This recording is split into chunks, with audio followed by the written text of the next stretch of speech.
PSLV అంటే polar satellite launch vehicle. ఇది భారతీయ అంతరిక్ష పరిశోధన సంస్థ తయారు చేసిన రాకెట్. దీని ద్వారా ఉపగ్రహాలను భూమి చుట్టూ తిరిగే కక్షలోకి ప్రవేశపెడతారు. పిఎస్ఎల్వి రాకెట్ పనిచేయడంలో బహుళ దశలు ఉంటాయి. ప్రతి దశలో ఒక ఇంజిన్ ఉంటుంది.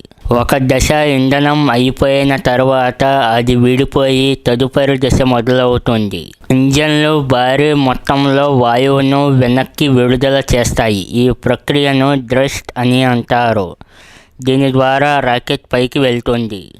రాకెట్ తగిన ఎత్తుకు చేరుకున్న తర్వాత ఉపగ్రహాన్ని కక్షలోకి ప్రవేశపెడుతుంది. పిఎస్ఎల్విలో ఘన, ద్రవ ఇంధనాలను వాడుతారు.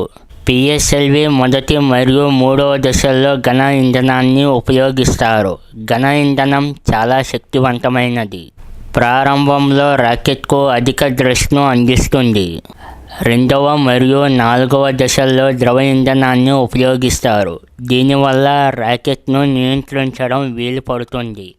రాకెట్ను కక్షలోకి ప్రవేశపెట్టడానికి సహాయపడుతుంది. పిఎస్ఎల్వి భారతదేశం యొక్క అంతరిక్ష కార్యక్రమంలో ఒక భాగం. అలాగే అనేక ఉపగ్రహాలను విజయవంతంగా కక్షలోకి ప్రయోగించింది.